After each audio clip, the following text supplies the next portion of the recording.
téléspectateurs, la revue du JDC et c'est King Pierre Junior qui a la responsabilité de nous la présenter une fois de plus ce soir.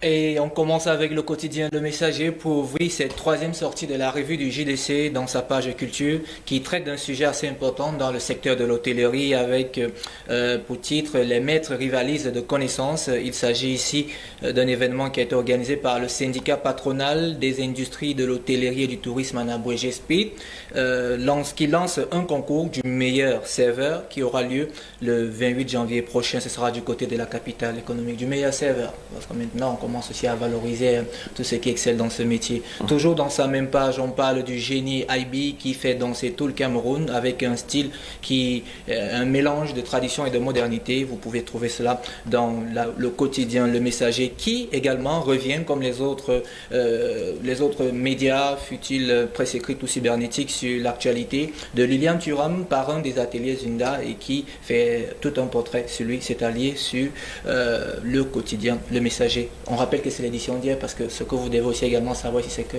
la culture ne paraît pas chaque temps. C'est la raison pour laquelle... C'est-à-dire que les confrères de la presse écrite qui ont option investir dans l'univers culturel, très souvent les articles ne sont pas retenus lors des conférences de rédaction. Et quand c'est retenu, il faudrait également mettre cela en avant. Tout à fait, c'est cela, il s'agit bien de ça. Alors, on passe, si vous le voulez bien, cette fois-ci avec le quotidien Cameroun Tribune, le quotidien à capitaux publics, revient alors sur la visite d'audience de l'artiste Georges Seba, auteur, compositeur et interprète, qui, le temps d'un séjour au Cameroun, est allé rendre visite au ministre de tutelle, le ministre des Arts et de la Culture.